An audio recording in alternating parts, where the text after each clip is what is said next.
அவன் கொஞ்சம் அதிகமாக நினைச்சிட்டோமோ. ஆனா நம்ம ரெண்டு பேத்தையுமே சரியா புரிஞ்சுக்கிட்ட ஒருத்தி இருந்தா, என் அம்மா. அவ சாமி ஆயிட்டான்னு நான் சொல்ல மாட்டேன். ஏன், எந்த அம்மாவையுமே செத்ததுக்கு அப்புறம் அவ சாமி ஆயிட்டான்னு யாரும் சொல்லவே கூடாது.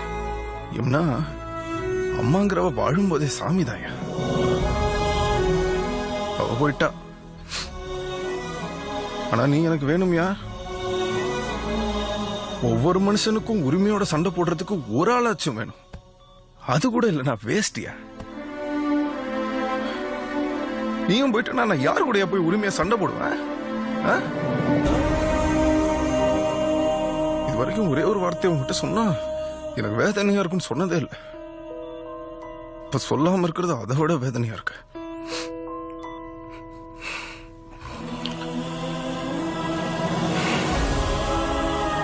அப்பா,